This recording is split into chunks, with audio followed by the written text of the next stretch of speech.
Haleluya, puji Tuhan. Shalom. Haleluya. Saya yakin kita semua diberkati Tuhan. Amin. Kita berkemenangan. Kita bahkan lebih daripada pemenang karena Dia yang ada buat kita itu membebaskan kita dan memberikan kepada kita kehidupan yang sejati, yaitu di dalam Tuhan Yesus. Dan selayaknya lah kita mau saat ini memberi yang terbaik buat Dia. Siap memberi yang terbaik buat Tuhan? Lambaikan tangan buat Tuhan dan katakan, Tuhan Yesus, aku mau menyenangkan Engkau. Haleluya. Kita akan datang pada Tuhan. Tuhan Yesus, kami bersyukur untuk kasih setiamu yang sungguh luar biasa buat kami. I love you, I love you, I love you.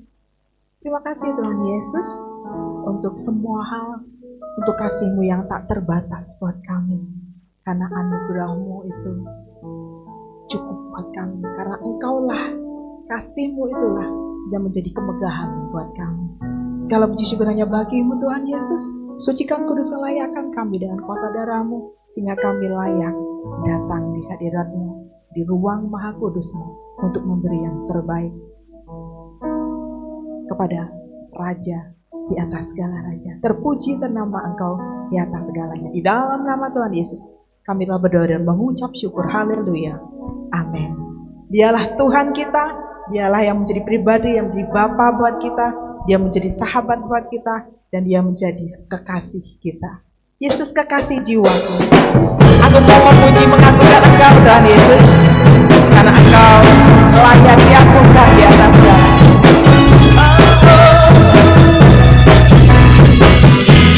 Engkau kekasih jiwa kami.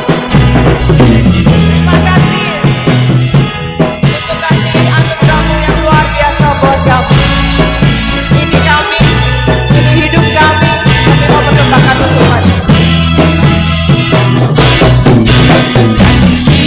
Jiwaku, sungguh ku percaya padamu, karena kasih-Mu padaku, Kau tebus dosaku. Dari terbitnya matahari dan sampai terbenamnya, ku angkat lagu pujian, tinggikan nama Yesus kekasih jiwaku. Yesus kekasih jiwaku, sungguh ku percaya padamu, karena kasih-Mu padaku, Kau tebus dosaku. Terima kasih Tuhan Yesus. Dari terbitnya matahari dan sampai terbenamnya, ku angkat lagu pujian, tinggikan nama-Mu dengan genap. Dengan genap, ku puji dengan genap. Ku bernyanyi, haleluya, Yesus kekasih. Dengan genap, ku puji dengan genap. Ku bernyanyi, haleluya, Yesus kekasih.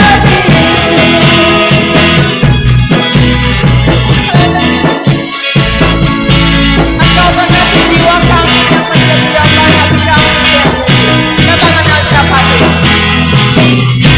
Yesus kekasih jiwaku, sungguh ku percaya padamu. Hanya kepadamu saja Tuhan Yesus.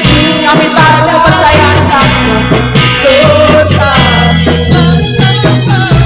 Dari terbitnya matahari dan sampai terbenamnya, ku angkat lagu pujian, tinggikan nama-Mu dengan genap. Dengan genap, ku puji dengan genap. Ku bernyanyi, haleluya, Yesus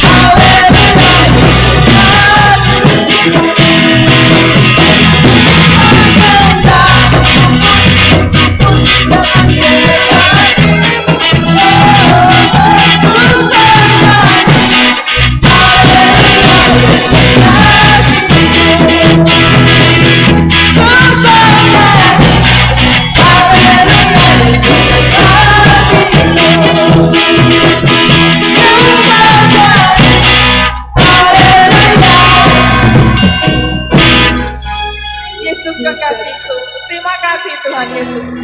Engkau kasih-Mu itu yang membebaskan kami, yang memulihkan kami dengan kuasa anugerah-Mu yang luar biasa, dan Kau yang layak ditinggikan.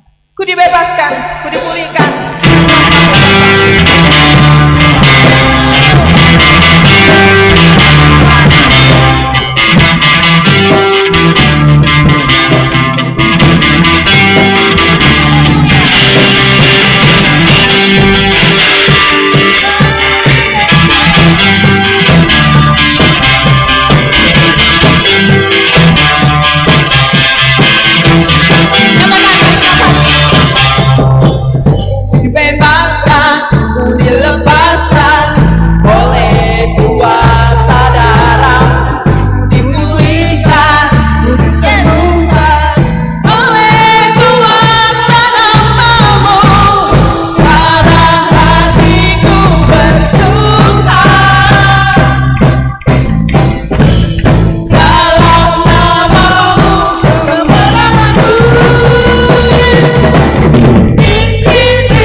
Sama Engkaulah Raja kemuliaan kami. Yes, Gloria bagi Allah, Raja di tempat maha tinggi. Kami satukan hati kami.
Silakan duduk dalam hadirat Tuhan. Kasihnya, anugerahnya buat kita luar biasa. Perlindungannya itu sungguh nyata buat kita. Sedikit kesaksian, hari Rabu kemarin saya ditabrak. Saya lihat agak jauh, tapi ternyata tahu-tahu dar dari belakang saya. Tapi karena perlindungan Tuhan yang sungguh luar biasa itu, saya nggak apa-apa. Dan Fato pun yang ada di depan saya pun juga nggak apa-apa. Dia masih posisi duduk. Itu karena kasihnya yang luar biasa. Kalau saya mungkin nggak lepas dari Tuhan atau jauh dari Tuhan, saya nggak tahu apa yang terjadi. Tapi kalau saat kita dekat sama Dia, maka perlindungannya itu nyata buat kita, amin. Apapun itu yang terjadi dalam kehidupan kita, Dia perhitungkan sedemikian rupa, karena itulah kasihnya kita. Karena itulah lebih, yuk saya ucap, kita semakin dekat sama Dia, semakin menyenangkan hatinya, karena hanya itu saja yang bisa kita lakukan. Dunia semakin meretari, dunia semakin gak baik. Kita tahu perusahaan yang besar pun sekelas Sritek bisa kolaps. Tapi yakinlah bahwa perlindungan Tuhan itu gak pernah lepas dari kita, amin. Yuk semakin dekat dan semakin dekat aja sama Dia. Menyembah Dia di dalam roh dan kebenaran, itu yang akan membuat hati kita damai, membuat kita semakin kuat, karena memang Dialah kekuatan kita, kemenangan kita. Kita masuk dalam hadiratnya, kita masuk dalam perkenanannya dengan hati yang lebih tulus lagi, maka Tuhan selalu hadir buat kita. Yesus, terima kasih. Ini hidup kami, ini roh, jiwa dan tubuh kami. Kami persembahkan hanya kepadamu. Kami mau menyembah Engkau di dalam roh dan kebenaran. Yesus, terimalah persembahan kami yang keluar dari lubuk hati yang kami yang tulus untuk mengagungkan wajah yang masuk ruang Maha Kudus dengan darah anak domba. Ku masuk dengan hati tulus menyembah yang Maha Kuasa.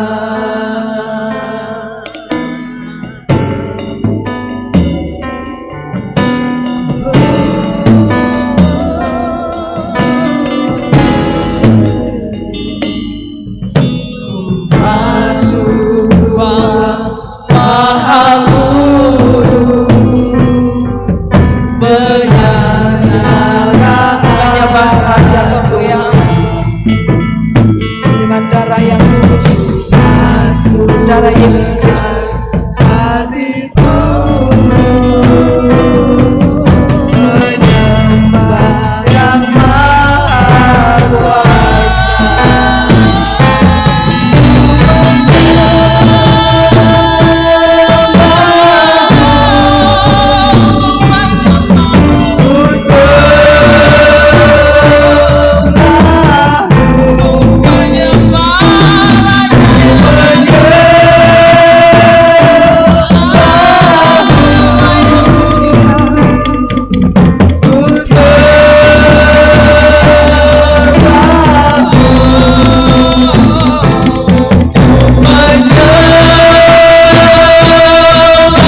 Haleluya Yesus.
Mari lebih sungguh lagi katakan bersama,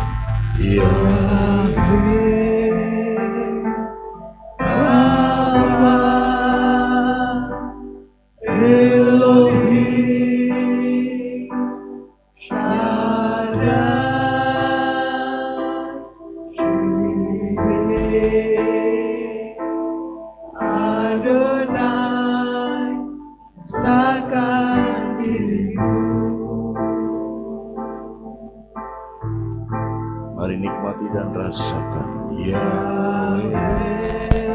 masuk lebih dalam di hadirat Tuhan.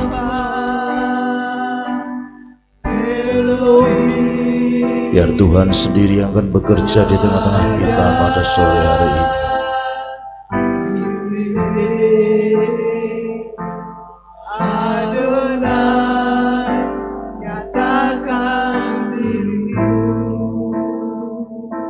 Lebih lagi,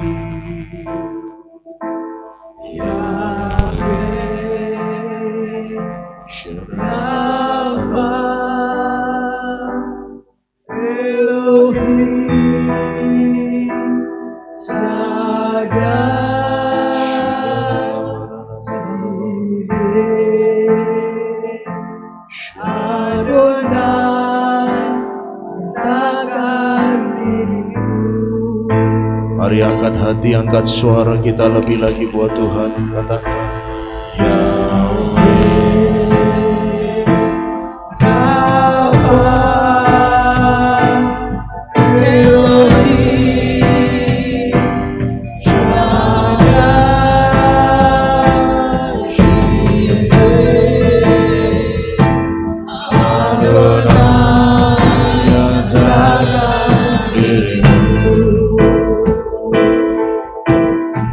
mari haus dan lapar akan Tuhan. Yahweh Rama Elohim Shaddai Jireh Adonai, nyatakan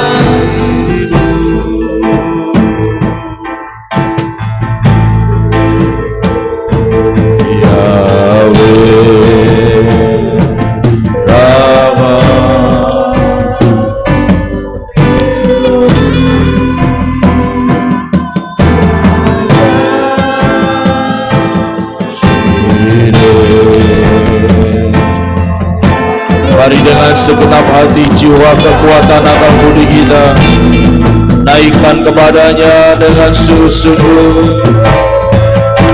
Yahweh Rama Elohim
Persilahkan dia bekerja lebih lagi di tengah-tengah kita, saudara.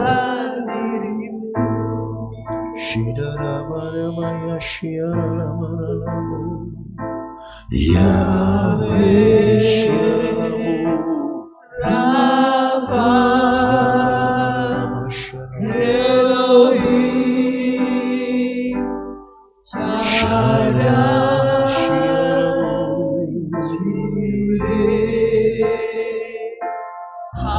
Adonai, nyatakan dirimu.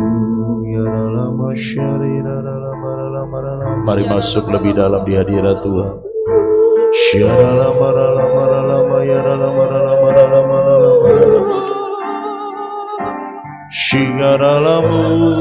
Bebaskan setiap roh kita, bebaskan setiap roh kita untuk memuji dan menyembah Tuhan.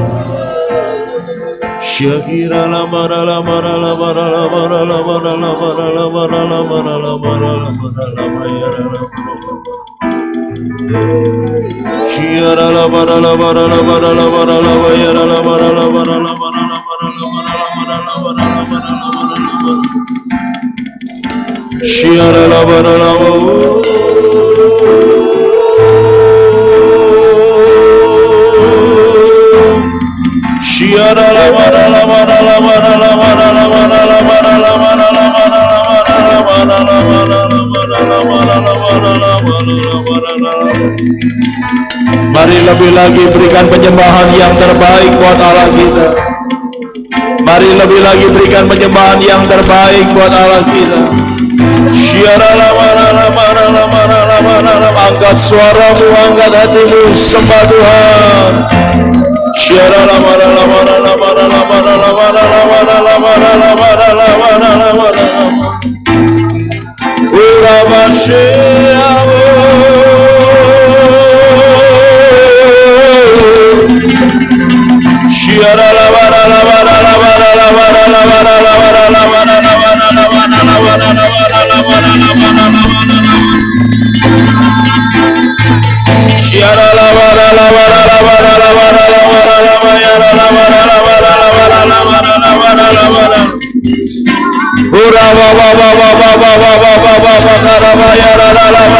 Biarkan roh bekerja, biarkan roh bekerja.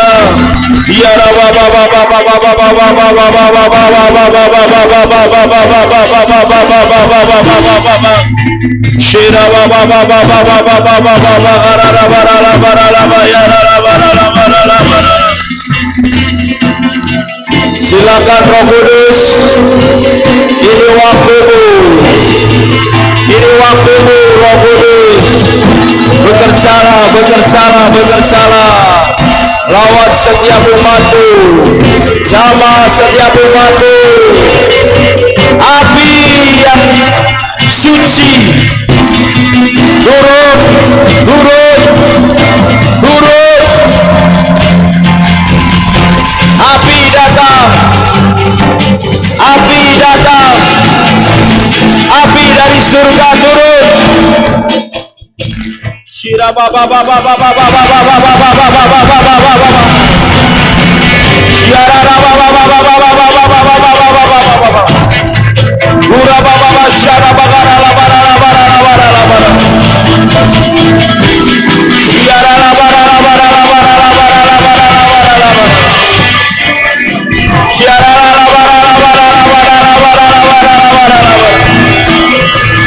Shira baba baba baba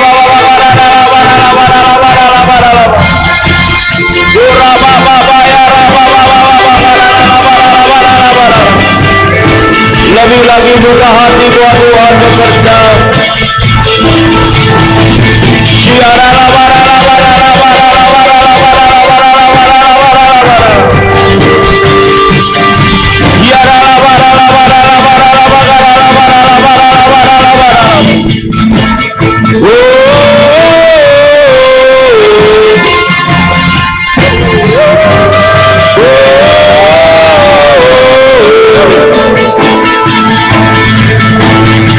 Siara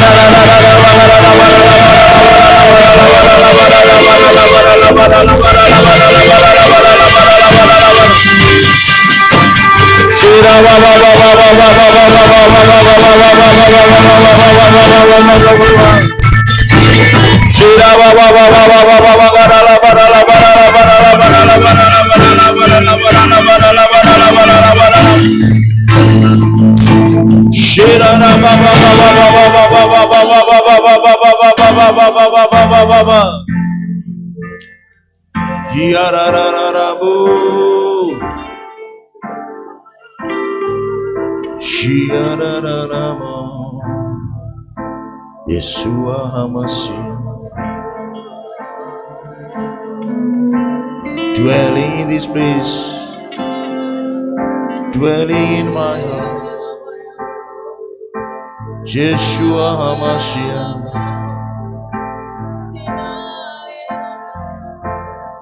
Send your fire, send your rain, send your Holy Spirit, Yeshua HaMashiach. Come more and more. Shira la la bara bara la la bara la bara la bara la bara la bara la bara la bara la bara la bara la bara la bara la bara. Shira la la la la la la la la la bara la bara la bara la bara la bara. Shira la la la la la la la la bara la. Shira bara la bara la bara la bara la bara la bara la. Shira la bara la bara la bara la bara la bara la bara la. Shira la la la la la la la la la bara la bara la bara la. Makasih Tuhan. Makasih Tuhan. Makasih Tuhan. Makasih Tuhan. Terus bekerja berkarya di tengah kami Tuhan. Dan buat kami selalu dapat merasakan kehadiran Tuhan. Dan tidak hanya dapat merasakan, tetapi selalu haus dan lapar akan Engkau. Selalu merindukan Engkau Tuhan.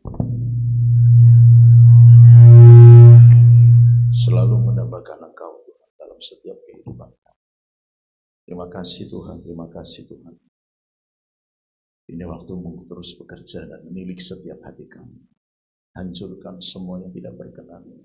Hancurkan kesombongan diri hati, kemalasan. Hancurkan Tuhan setiap sikap-sikap yang membuat Engkau tidak bekerja di tengah-tengah kami. Terima kasih ya Bapak. Ini waktumu Engkau berbicara kepada kami. Kami persilahkan Roh Kudus untuk terus berkarya bagi kami semua. Demi nama Tuhan Yesus Kristus, kami mengucap syukur dan kami akan terima firman-Mu. Haleluya. Amin.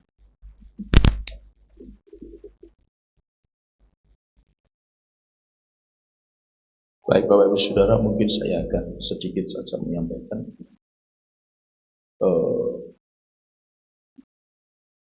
Ya baik.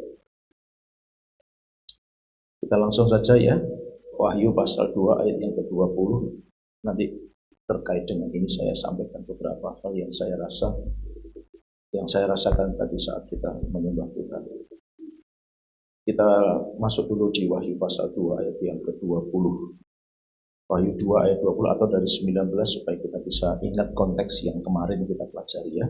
Wahyu 2 ayat 19, 20, tapi nanti kita akan belajar di ayat yang ke-20 saja. Aku tahu segala pekerjaanmu, baik kasihmu maupun imanmu, baik pelayananmu maupun ketekunanmu. Aku tahu bahwa pekerjaanmu yang terakhir lebih banyak daripada yang pertama. Terakhir lebih banyak.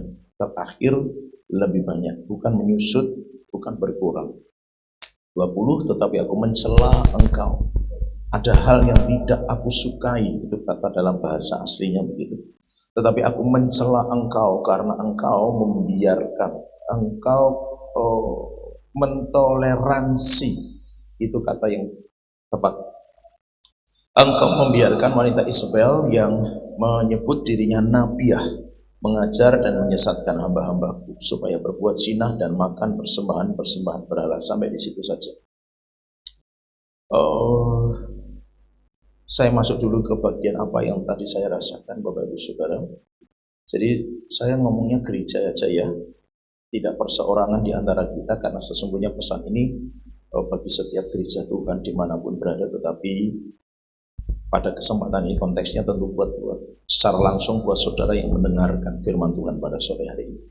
Jadi saya berbicara soal gereja Tuhan. Jadi menyesatkan hamba-hambaku berbuat zina dan makan persembahan berhala, itu dalam konteks kitab Wahyu memang letterless ya, artinya bahwa mereka memang berbuat zina dalam pengertian, bicara soal seksualitas begitu. Kemudian makan persembahan berhala itu juga letterless, artinya memang ada berhala-berhala yang disembah, kemudian mereka bawa makanan. Saya tidak tahu pemahaman, saya tidak mempelajari pemahaman kita, maksudnya budaya di tempat kita, bagaimana dengan orang yang katanya itu kayak ada ritual budaya yang kemudian kita bikin nasi sesuatu gitu dengan segala macam kelengkapannya, kemudian itu dipersembahkan begitu ya, lalu itu kemudian dimakan bersama-sama gitu ya. Nah, saya tidak tahu budaya itu bagaimana sesungguhnya bekerja dan itu terjadi. Tetapi ketika konteksnya mungkin sudah berubah, karena yang dulu saya tahu tentang itu adalah bahwa makanan itu sudah didoakan dan sudah dipersembahkan dulu kepada ya semacam dewa atau penguasa begitu. Lalu kemudian baru makanan itu dibagikan kepada yang hadir dan kemudian dimakan bersama-sama. Artinya itu makanan yang dipersembahkan kepada berhala, itu jelas seperti itu. Tapi kemudian belakangan katanya budaya itu sudah berbeda, caranya, mekanismenya. Jadi yang dibawa atau dipersembahkan kepada dalam tanda kutip dewa itu adalah makanan yang berbeda dengan yang dimakan. Jadi yang didoakan, yang kemudian dipersembahkan itu makanan yang terpisah, sementara makanan yang dimakan oleh sekelompok orang atau orang banyak yang hadir itu sudah makanan yang tidak lagi mengandung unsur doa kepada dewa-dewa. Saya nggak tahu mekanisme itu terjadi seperti apa. Tetapi dulu di tempat saya tinggal di daerah sana itu seperti itu yang saya tahu. Jadi mohon maaf kalau mungkin ada yang miss atau ada yang keliru seperti itu. Nah, konteks budaya waktu itu atau konteks ayat ini bicara sama. Ya, maksudnya itu letterless, itu sesuatu ya hurufiah, ya begitulah. Tetapi Bapak Ibu Saudara, bukan kebetulan sesungguhnya bahwa hari-hari ini gereja itu dalam tanda kutip dinina-bubukkan dengan pengajaran-pengajaran yang tidak salah sebenarnya, tetapi karena kemudian tidak lengkap, itu menjadikan gereja itu salah di dalam berpikir, gitu ya. Salah satu adalah bahwa gereja itu hanya dimotivasi dan dihibur, itu tidak salah sekali lagi, dimotivasi dan dihibur, gitu ya. Jadi ayo tetap kuat di dalam Tuhan. Tuhan ngerti masalahmu, Tuhan tahu apa yang kau rasakan, Dia mengerti apa yang engkau perlukan. Datang terus kepada Tuhan. Tuhan mengasihi engkau, Tuhan menyayangi engkau, Dia sangat paham segala kelemahan-kelemahanmu. Terus bangkit, terus semangat, terus bekerja dan terus berjalan di dalam Tuhan, sebab Tuhan tidak pernah meninggalkan engkau. Tuhan selalu ada untuk engkau. Dia tidak pernah membiarkan engkau sendirian, dan seterusnya dan sebagainya. Tidak salah. Tetapi ternyata Bapak Ibu Saudara, ini fenomena yang saya dapat postingan begitu, yang ada seseorang yang ya saya nggak tahu kebenarannya ya, tetapi kontennya atau isi dari pesan itu menurut saya benar, gitu ya. Jadi kalau ceritanya nanti kalau mungkin saya cari lagi ketemu, saya bagikan di grup aja gitu ya, supaya saudara kita baca semua. Jadi ada seorang yang ceritanya ini mati gitu aja ya, selama 17 menit. Secara medis 17 menit detak jantung berhenti.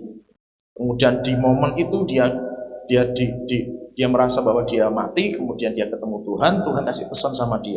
Kemudian dia hidup kembali, singkat ceritanya begitu. Nah, salah satu pesan Tuhan yang Tuhan berikan kepada orang ini, saya lupa namanya, adalah bahwa hari-hari ini gereja itu tidak menyatakan pertobatan, tidak mengajarkan pertobatan. Lalu yang kedua, gereja sudah mulai jarang mengajarkan yang namanya kejar kekudusan.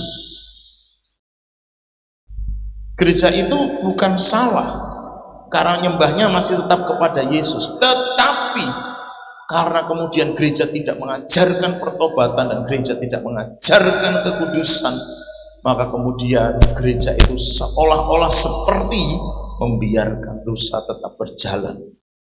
Dan itu ternyata yang salah di mata Tuhan. Ternyata itu yang menjadi pesan Tuhan kepada gerejanya. Nah, waktu kita nyembah Tuhan itu ada hal kayak begitu, Bapak Ibu Saudara, yang saya rasakan bahwa ada satu lagi yang ada 4. Jadi itu 4 itu adalah kalau itu terjadi pada gereja Anda, berarti Anda harus segera bertobat. Gitu kira-kira isinya begitu, Bapak Ibu Saudara. Nah, salah satu yang juga tadi saya sudah singgung, salah satunya lain lagi adalah bahwa gereja itu mulai disebutkan dengan jelas, gereja itu tanpa Roh Kudus. Berulang kali saya sudah ngomong, saya dulu sudah menyinggung, kalau tidak salah saya ngomong, Billy Graham pernah ngomong begitu. Hari-hari ini tuh gereja dengan segala macam kecanggihan teknologi, kemewahan dan kemahiran atau kepintaran atau kecakapan, baik dalam manajemen, dalam mengatur panggung, dalam penata layanan penata layanan asr dan lain sebagainya. Semua itu membuat gereja jadi nyaman, tidak salah, fasilitas juga tidak salah, tetapi pada akhirnya gereja hanya sekedar mencari fasilitas. Mereka sudah tidak lagi mengejar yang namanya pengurapan. Gereja tidak lagi mengejar yang namanya Roh Kudus. Gereja hanya mengejar penampilan, gereja hanya mengejar fasilitas, gereja hanya mengejar bagaimana supaya performance-nya itu nampak bagus dan baik, begitu ya Bapak Ibu Saudara. Tetapi itulah yang dikecam Tuhan, Bapak Ibu Saudara, yang dikasih oleh Tuhan. Saya tidak tahu apakah itu ada hubungannya secara langsung dengan firman Tuhan hari ini, tetapi itu tadi yang kira-kira saya dapatkan, bahwa ada fenomena di mana hari-hari ini gereja itu nyembah tapi kosong, nyembah tapi tanpa hadirat, nyembah tapi tidak merasakan Tuhan yang hadir. Dan saya berharap setiap kita tidak seperti itu, katakan amin. Ada banyak gereja pelayanan, menyembah Tuhan, melayani Tuhan, beribadah kepada Tuhan, tapi hatinya tetap kotor. Pada waktu firman Tuhan disampaikan dan kebenaran dinyatakan, tidak terjadi perubahan dan pertobatan di dalam kehidupannya. Dia tetap berpegang pada prinsip yang ia yakini benar, padahal yang firman Tuhan jelas nyatakan itu salah. Karena orang merasa menjaga hati jadi lebih baik daripada nuruti kebenaran. Nuruti kebenaran itu artinya bongkar hati, sakit tuh hati. Kalau dibongkar, dibetulkan sesuai dengan kebenaran. Ada banyak gereja yang enggan, nggak mau. Dan kemudian maaf bicara, bukan berarti gimana-gimana itu, tapi ada kemudian bicara. Akhirnya orang Kristen cari gereja yang nyaman, yang pengajarannya tidak terlalu keras, yang tidak perlu nyinggung pertobatan, tidak nyinggung hidup dalam dosa, tidak perlu nyinggung hidup dalam kekudusan. Cari gereja yang pengajarannya saudara diberkati, saudara luar biasa, dan seterusnya. Nah, ternyata saya menemukan ketika saya belajar ini, Bapak Ibu Saudara, setidaknya ada beberapa hal. Ini dulu saudara ya, ada hal yang tidak aku sukai.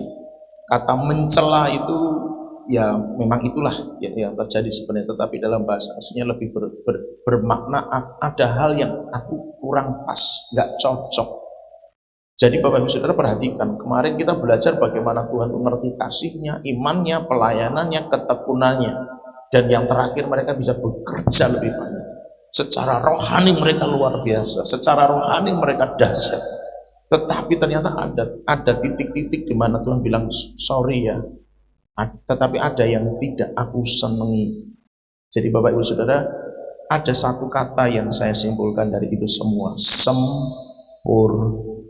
Kasih tahu kanan kiri, katakan sempurna. Ya, manusia ada kelemahan. Ya, manusia itu tidak bisa maksimal, tapi juga Tuhan tidak bisa menerima kesalahan. Tuhan juga tidak bisa membiarkan kelemahan itu kemudian menjadi alasan untuk seseorang tidak bertumbuh di dalam Kristus. Jadi mohon maaf Bapak Ibu Saudara, betul-betul jadi mempelai Kristus itu harus sempurna. Jadi please, ayo mulai belajar taati. Setiap pengajaran firman, setiap apa yang Tuhan sampaikan dan ajarkan, ayo kita lakukan. Amin. Siap lakukan firman. Siap lakukan firman. Jadi ayo berubah, bertobat. Nanti ada bagian yang kita bicara. Tapi itulah, ada hal yang tidak aku suka. Bukan sekedar, bukan sebuah tindakan, bahasa itu ya menurut saya, rasa bahasanya kayak, kamu bagus nih, cuma maaf ya ada sesuatu yang aku kayak kurang pas, gak cocok di hati, gitu kira-kira kalau saya bahasakan dari bahasa saya seperti itu. Bukan sesuatu yang mungkin seperti apa begitu, tapi gak pas di hati Tuhan gitu. Nah, apa? Karena engkau membiarkan wanita Isabel, karena engkau mentoleransi kesalahan, itu yang tadi saya singgung di awal. Tuhan pesannya gitu.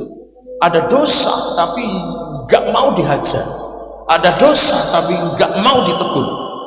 Maka maafkan kalau mungkin pengajaran-pengajaran kita dalam konteks kita belajar di mempelai Kristus teramat keras buat Bapak Ibu Saudara. Tapi saya tidak bisa menahan itu untuk tidak disampaikan. Kalau kita salah dan firman Tuhan negur, hey you salah, please terima dengan hati yang bersyukur, katakan amin. Hai engkau malas, maka terimalah itu sebagai pesan dari Tuhan. Engkau harus berubah, maka terimalah itu sebagai pesan dari Tuhan yang harus kita lakukan, Bapak Ibu Saudara dikasih Tuhan. Jadi memang tidak bisa kalau kemudian kita hanya pengen pengajaran yang nyaman, yang enak, nanti bukannya salah, tapi itu tidak mendewasakan. Padahal sekali lagi yang disebut mempelai adalah yang dewasa, bukan yang anak-anak. Yang dewasa itu yang jadi mempelai, yang siap hidupnya mengerjakan apa yang menjadi bagian penting di dalam Tuhan. Jadi karena engkau mentoleransi, jadi toleransi itu ya bagus ya, maksudnya dalam konteks kita bicara kebenaran ya, bukan bermasyarakat, beda konteksnya, harus bisa dibedakan. Jadi dalam konteks kita belajar kebenaran, toleransi itu tidak bisa. Dalam konteksnya engkau mentoleransi wanita Isabel, engkau mentoleransi apa yang dia perbuat, menyesatkan hamba-hambaku supaya berbuat zina dan makan persembahan berhala, dan engkau mentoleransi semuanya itu dengan alasan mungkin ya daripada dia nanti gak ke gereja, dia mutung, malah dia tersesat, dia tinggalkan Tuhan. Nek buat saya, kalau firman Tuhan bilangnya jangan ditoleransi, titik, sudah.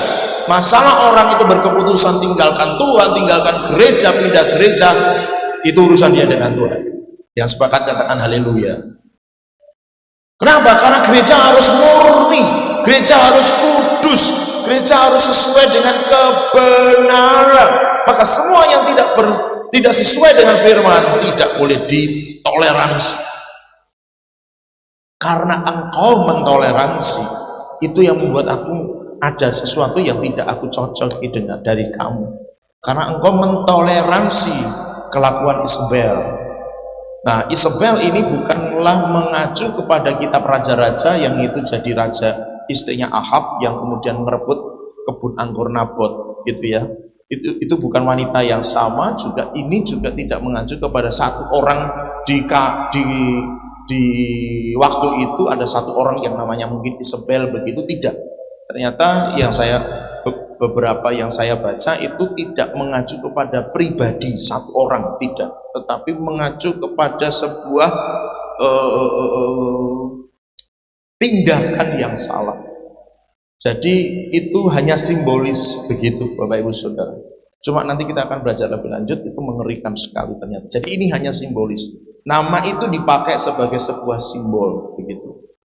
Nah, singkatnya kalau dalam konteks ayat ini, orang yang dipakai istilah Isabel ini adalah orang yang menyesatkan, singkat ceritanya begitu saja. Tetapi yang saya temukan adalah begini, dia ngaku nabi, tapi kelakuannya menyesatkan. Nah, yang saya temukan yang pertama adalah begini, Bapak Ibu Saudara, ada orang yang memang mungkin bisa mengaku hamba Tuhan, pelayan Tuhan dan lain sebagainya, tapi buahnya itu berbeda. Yang saya dapatkan adalah bahwa tidak peduli bahasanya, siapa dia, mungkin dia pendeta, dia gembala sidang, rasul, nabi, penginjil, pengajar yang hebat, yang terkenal, seluruh dunia mengenal dia, setiap doa-doanya selalu terjadi, misalnya begitu. Tapi kalau buahnya nggak sesuai, itu jelas bukan dari Tuhan. Dia ngaku dirinya nabiah, tapi hidupnya nyesatin orang. Jadi dari buahnya, maafkan, maka saya selalu ngomong, kalau ada gereja ngajarin, gak usahlah kumpul-kumpul, gak usahlah maksudnya kayak kumpul-kumpul dalam konteks mungkin tidak melarang untuk bersatu gerejanya dengan tubuh Kristus yang lain, tapi tidak mengajarkan kesatuan tubuh Kristus bersama dengan seluruh merek gereja yang ada, bersama dengan seluruh komponen gereja yang ada di bangsa ini. Menurut saya dia juga bukan gereja yang sehat, Bapak Ibu Saudara. Hati-hati dengan gereja yang demikian. Sekalipun tadi hamba Tuhannya atau gembalanya atau siapapun yang ada di dalam pelayan-pelayan yang luar biasa, yang dipakai Tuhan secara dahsyat misalnya begitu, dan bahkan mungkin itu menjadi satu-satunya gereja yang luar biasa, pelayan-pelayannya, jemaat-jemaat yang ada di dalamnya luar biasa, tapi kok nggak bisa bersatu dengan tubuh Kristus yang lain, tidak pernah mengajarkan kesatuan tubuh misalnya begitu. Buat saya dia itu bukanlah gereja yang baik untuk bisa dimasuk. Atau tadi yang pesan Tuhan tadi, gereja ini luar biasa, hebat, dahsyat dipakai Tuhan, tapi tidak pernah mengajarkan pertobatan, tidak pernah menegur dosa, tidak pernah mengajak hidup jemaatnya hidup dalam kekudusan.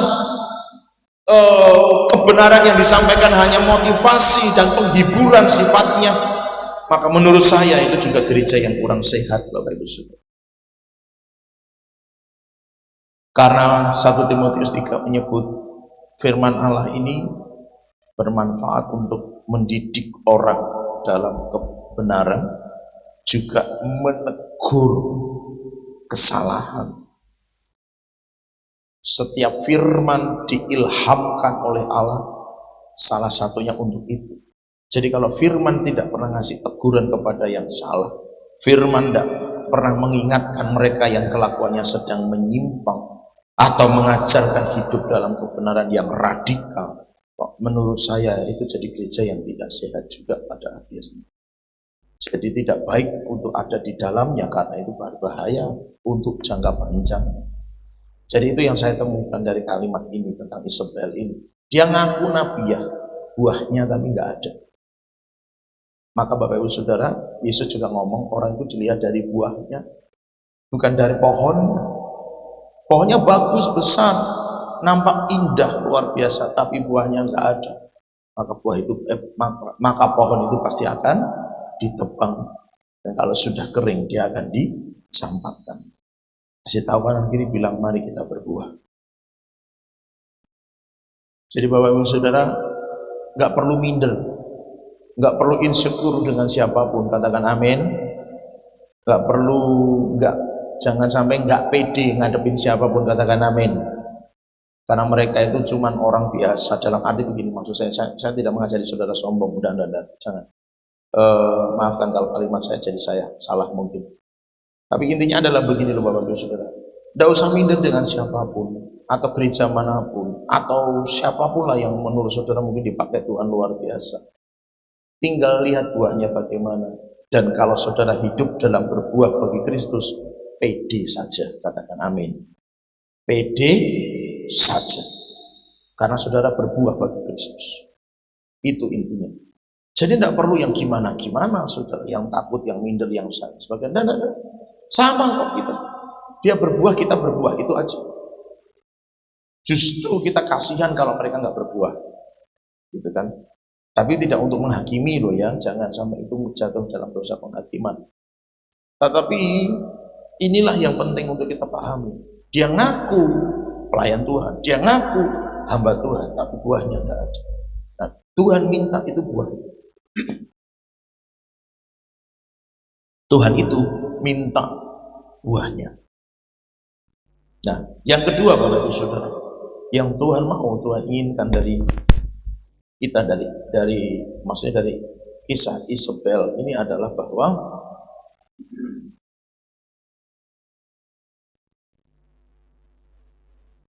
hidup kita mencerminkan siapa kita. Dia ngaku nabi, tapi hidupnya tidak mencerminkan. Ya memang sedikit mirip dengan bahwa seseorang harus menghasilkan buahnya. Tapi maksud saya begini loh Bapak Ibu Saudara. Kadang orang berpikir bahwa tentang menghasilkan buah itu adalah oh ya pelayanan segala macam. Ya betul. Tetapi yang saya pisahkan dari makna yang kedua adalah bahwa hiduplah sesuai dengan siapa dirimu. Kalau engkau anak Tuhan, hiduplah sebagai anak Tuhan. Tapi kalau orang itu hidupnya anak setan, ya biarlah dia hidup sebagai anak setan, kelakuannya seperti anak setan, biarkan. Tapi kalau saudara kita ngaku aku anak Tuhan, hidup kita tidak seperti anak Tuhan, ya jangan ngaku kita anak Tuhan.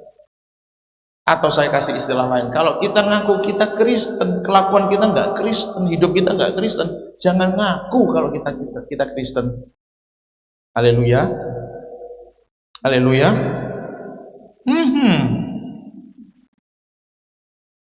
Katakan yes. Saudara mau bilang apa coba? Dia ngaku nabi ya, tapi hidupnya bukan nabi. Dia ngaku nabi. Kemarin sudah saya singgung, nabi itu bawa pesan Tuhan, harusnya begitu. Katakanlah ini saya pakai sebagai sebuah ilustrasi. Dia ngaku nabi ya, tapi kalau malam kelepasnya nggak berhenti. Dia ngaku nabi ya tuh, tiap malam ke karaokean nyanyinya joget-joget dangdut tuh. Makanya kenapa sih saya ngajarin kepada, maafkan ya mungkin gereja ini beda dengan gereja yang lain, tapi saya melarang malahan. Bukannya nggak boleh sama sekali, tapi memang saya larang untuk nggak usahlah dengerin lagu dunia dan nyanyiin lagu dunia. Menyanyikan loh ya, artinya menyanyikan itu tuh pakai jiwa, pakai penghayatan gitu ya. Ya itu yang nggak boleh. Kalau sekedar cuma misalnya begitu ya sambil masak, masih mungkin lah, saya nggak tahu di hadapan Tuhan tapi bagaimana. Tapi saya melarang itu, kenapa? Telinga itu, musik, lagu itu diciptakan pasti punya maksud dan tujuannya. Setiap maksud dan tujuan itu diciptakan, ya berarti berharap supaya orang yang mendengar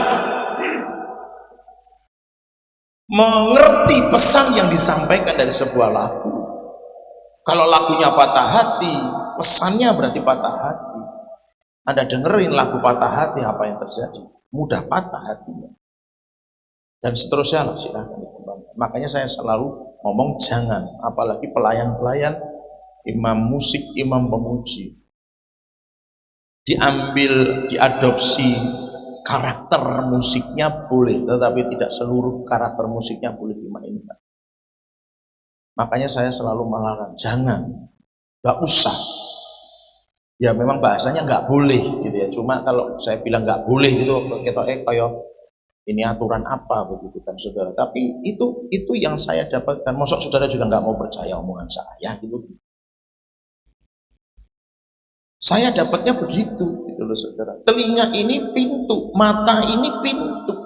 Bahkan seringkali saya bilang kalau saudara kumpul, saudara duduk di warung kopi, sedang mendengarkan orang lain ngerasani pemimpin bangsa ini, Anda harus keluar segera dan mengebaskan semua yang najis itu dari telinga Anda kan. Itu yang saya ajarkan kepada saudara. Kenapa? Itu berita negatif. Anda nggak tahu bahwa itu bisa dipakai oleh iblis masuk di alam bawah sadar Anda, dan di kemudian hari Anda dibuat benci kepada orang yang tidak Anda pernah ketemu sebelumnya. Iya setuju, aku nggak suka. ternyata orang itu, pemimpin itu nggak bagus gitu. Itu sesungguhnya adalah pekerjaan iblis yang dulunya pernah Anda dengar waktu Anda sedang minum di warung kopi. Bukan Anda yang ngerasani, mereka yang ngerasani, tapi Anda membiarkan telinga itu mendengar berita yang negatif. Itu pengajaran yang saya pahami, saya ajarkan kepada saudara. Maka jaga mata, jaga telinga. Apa yang Anda dengar bahaya, apalagi sengaja mendengar dan mengikuti alurnya, gitu kan saudara. Yang ngerti katakan ahem. Bukan kata ya itu ya, ahem itu ya. Saudara paham gak sih gitu? Amin. Jadi ya no. Jangan pernah perkatakan toleransi terhadap hal-hal yang membahayakan hidup kita. Maka kalau kita ngaku Kristen, di luar Kristen tidak berarti. Harus Kristen, karena ngakunya Kristen, hidupnya Kristen. Ngakunya anak Tuhan, hidupnya sebagai anak Tuhan. Di sini aja kelihatannya mungkin, maaf ini bukan menyindir salah satu, tapi kalau Anda begitu, ayo bertobat sama-sama, gitu kan saudara. Di sini nampaknya bagus, bahasanya santun. Tapi ketika Anda berbicara dengan teman di grup, alah bahasanya seluruh kebun binatang keluar semua. Kristen enggak tuh? Ya enggak bisa dong. Saudara, ini istilah. Ini produksinya air putih. Saudara ketemu ini dimanapun, katakanlah merek ini. Saudara ketemu benda ini dimanapun, itu benda layak minum nggak akhirnya? Atau benda ini hanya bisa diminum di daerah Karanganyar saja, kemudian ketika benda ini ada di daerah luar Karanganyar, itu menjadi benda yang tidak bisa diminum. Paham maksud saya Bapak Ibu Saudara? Kalau Anda Kristen, kemanapun orang tahu Anda Kristen, itu Anda jadi berkat. Kita jadi berkat. Kasih tahu kanan kiri, katakan kita harus jadi berkat. Katakan amin. Sekali lagi katakan amin. Jadi nggak berubah identitas kita dimanapun kita berada. Dimanapun kita berada. Jangan jadi Kristen cuma karena di dalam gedung gereja. Kalau di dalam gedung gereja omongannya santun, kalau di luar omongannya nggak santun. Itu salah. Dia nabi, tapi hidupnya tidak sebagai nabi. Nah, pesan Tuhan adalah kalau engkau ngaku hidupmu anak Tuhan, jadilah engkau anak Tuhan dimanapun engkau berada. Jangan dikenal baik hanya karena engkau di kalangan orang Kristen, sementara kalau engkau di luar sana orang mengenal engkau sebagai orang yang kurang baik. Jangan Bapak Ibu Saudara. Jangan begitu. Nah, itu pesan Tuhan buat kita semua. Jadi Bapak Ibu Saudara, ini yang mesti kita waspada dan kita hati-hati. Kemudian, karena tadi saya bilang Isabel ini bukan mengacu pada satu orang, tapi kepada sebuah tindakan. Tetapi ada orang yang membuat atau menggunakan istilah roh Isabel. Nah, ini yang dalam beberapa literatur yang saya baca dari ayat Wahyu 2 ayat 20 mengacu kepada sebuah katakanlah mungkin bukan pengajaran, tetapi sebuah bahasa saya penularan.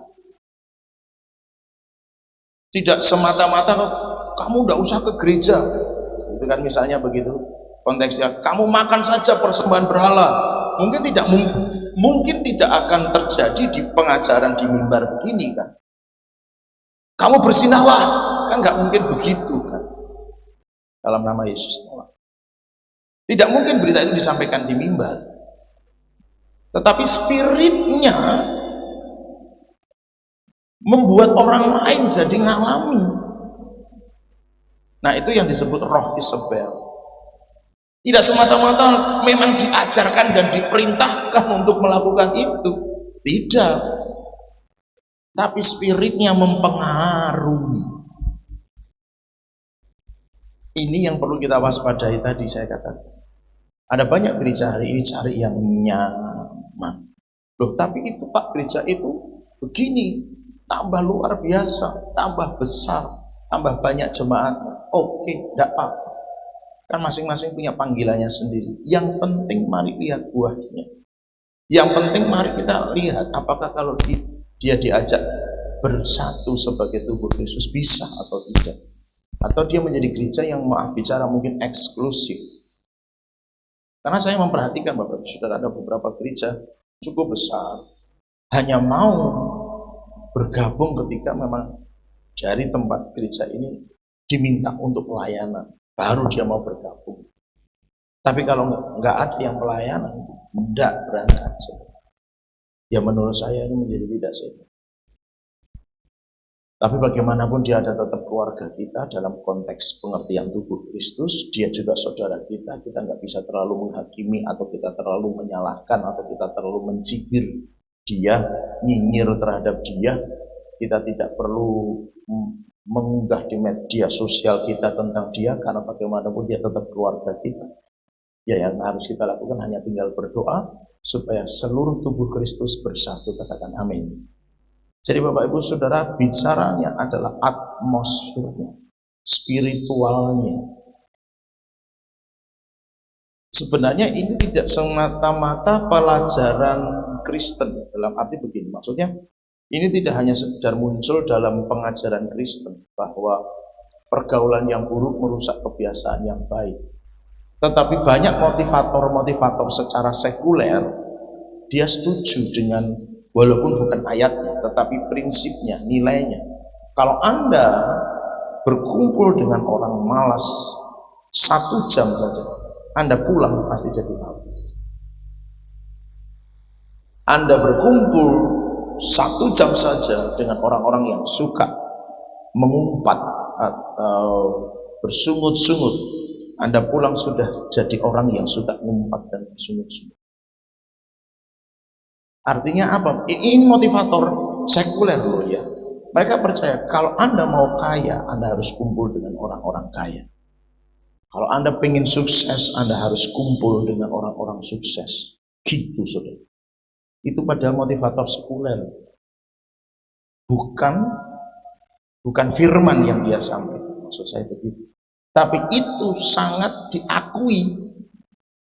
Dengan siapa engkau kumpul, itu akan mempengaruhi. Jadi Bapak Ibu Saudara, yuk saya sarankan kita, saya nggak bisa memaksakan, saya hanya bisa menyarankan, tapi saya berharap saudara mengerti dan memahami ini.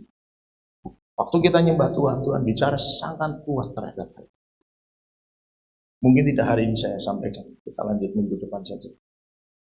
Tapi intinya Bapak Ibu Saudara, ayo mulai beresin hati kita. Kita mau tetap pegang itu sebagai sebuah kebenaran. Setelah kita mungkin dengar bahwa itu enggak benar, kan enggak bisa kan saudara.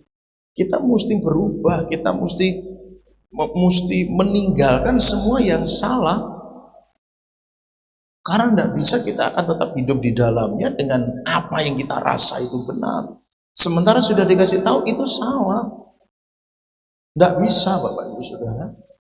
Kita mesti belajar merendahkan hati, merendahkan diri, dan kemudian mungkin memang konsekuensinya, harga yang harus dibayarnya untuk berubah, untuk meninggalkan itu terlalu mahal dan terlalu berat.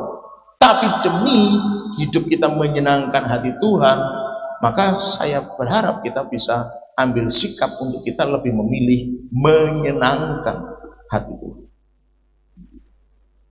Yang siap dan setuju untuk menyenangkan hati Tuhan, katakan amin. Jadi Bapak Ibu Saudara, tidak bisa kita tetap ada di sana. Ibu Gembala sempat cerita kepada saya, dia sedang menangani sebuah kasus ya antara maju mundur ya, maksudnya antara cerai atau tidak gitu kan, itu maju mundurnya di situ. Kemudian salah satu dari mereka berdua itu cerita kepada istri saya. Lah, kan istri saya bilang begini, kalau kamu jadi cerai, kamu nggak boleh nikah lagi. Hukumnya jelas. Sebelum dia mati, sebelum salah satu di antara kalian mati, Firman Tuhan ngomongnya jelas, tidak boleh menikah. Karena kalau menikah bukan cerai mati, itu berzina. Bisa enggak orang dipakai Tuhan dalam konteks seperti itu? Bisa ternyata. Dipakai Tuhan dalam arti yang saya maksud adalah dia mungkin jadi pelayan Tuhan yang hebat, dia jadi hamba Tuhan yang hebat, kesaksiannya membangun orang, doanya menyembuhkan orang. Bisa enggak? Bisa kok ternyata. Tapi persoalannya adalah dia ada di dalam sebuah keputusan yang salah. Tetap bagaimanapun ke depan, salahkan ayatnya berkata bukan orang yang berseru, Tuhan, Tuhan, bukankah aku telah melakukan mujizat demi namamu, menyembuhkan orang sakit demi namamu, dan seterusnya. Dan Tuhan berkata, aku tidak kenal kamu. Kamu pembuat kejahatan. Kenapa begitu? Ya, karena dia ngerasa keputusannya benar. Kemudian ketika dia dipakai Tuhan, dia masih merasa itu tambah benar. Aku nggak salah, aku nggak berdosa. Kenapa? Buktinya Tuhan pakai aku. Orang tak nasihati berubah, bertobat. Berarti kan aku benar di hadapan Tuhan. Nah. Bukan itu standarnya kan. Standarnya adalah firman. Apakah yang tertulis di dalamnya? Apakah yang kulakukan itu benar atau tidak? Tinggal itu. Orang dipakai Tuhan dalam kesombongannya masih bisa. Tapi selama itu sombong ada dalam dirinya, dia mati, selesai. Tidak akan ada kesempatan lagi, Bapak. Nah, kemudian kata-kata itu yang saya koreksi. Nah, apakah aku nggak boleh hidup bahagia? Tunggu dulu. Kamu, ya saya kan nggak ngomong gitu kan. Cuma saya dalam loh. Orang ini mikirnya gimana? Dia bahagia dalam konteks apa? Bahagia versi siapa? Ya tentu bahagia versi dia, tapi bukan versinya firman kan.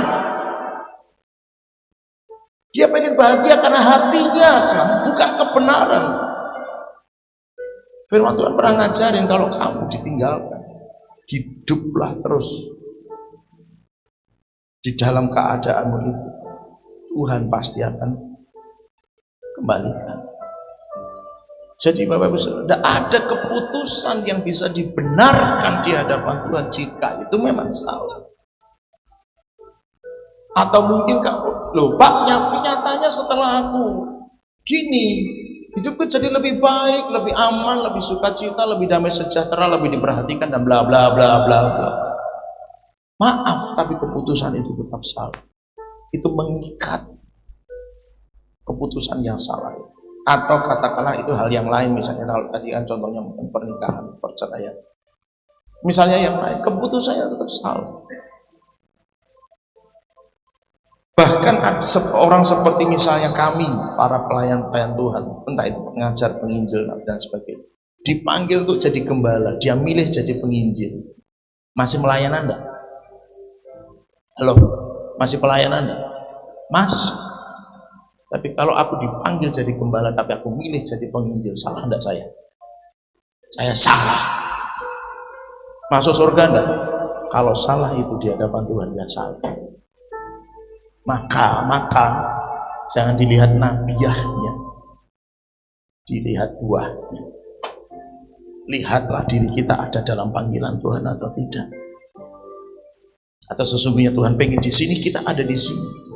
Sama-sama di dalam Tuhan, sama-sama masih menyembah Tuhan, tapi kita tidak di dalam panggilannya.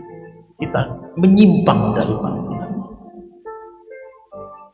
Saya tahu dengan semua yang saudara lakukan hari ini, termasuk semua keputusan-keputusan yang pernah Anda ambil. Tapi saya pernah nyinggung, kalau Anda hari ini disadarkan oleh firman Tuhan dan Anda diingatkan keputusan itu salah di masa lalu, selesai, berhenti sekarang, jangan diteruskan.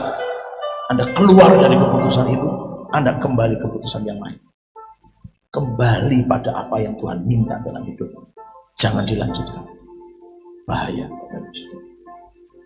Jadi hari ini Tuhan pesan keras sebenarnya, cuma mungkin tidak semuanya. Sesungguhnya Tuhan tunjukkan beberapa wajah. Tadi sementara saya nyembah, kita nyembah Tuhan. Tapi saya simpan itu sebagai sesuatu dalam hati saya. Berdoa, Tuhan sadarkan supaya dia bertobat, supaya waktu Engkau datang kali yang kedua, dia ikut terangkan. Jadi Bapak Ibu Saudara, tidak bisa. Kita harus selesai dengan semua yang dikatakan dosa dan kesalahan. Tidak perlu menunggu. Tidak perlu menunggu. Aku yang ambil keputusan. Aku yang ambil keputusan sekarang. Tidak perlu nunggu yang lain. Karena itu sangat berbahaya. Jadi, mari Bapak Ibu Saudara. Tuhan bilang, identitasmu adalah anak Tuhan.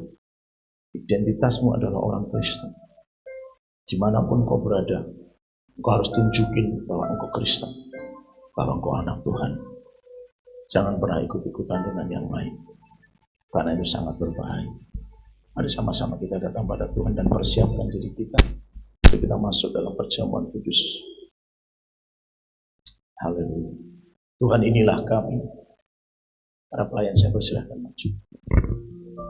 Kami sadar hari ini bahwa hidup kami bukanlah sekedar menjadi orang Kristen, tetapi kami memang adalah pengikut Kristus.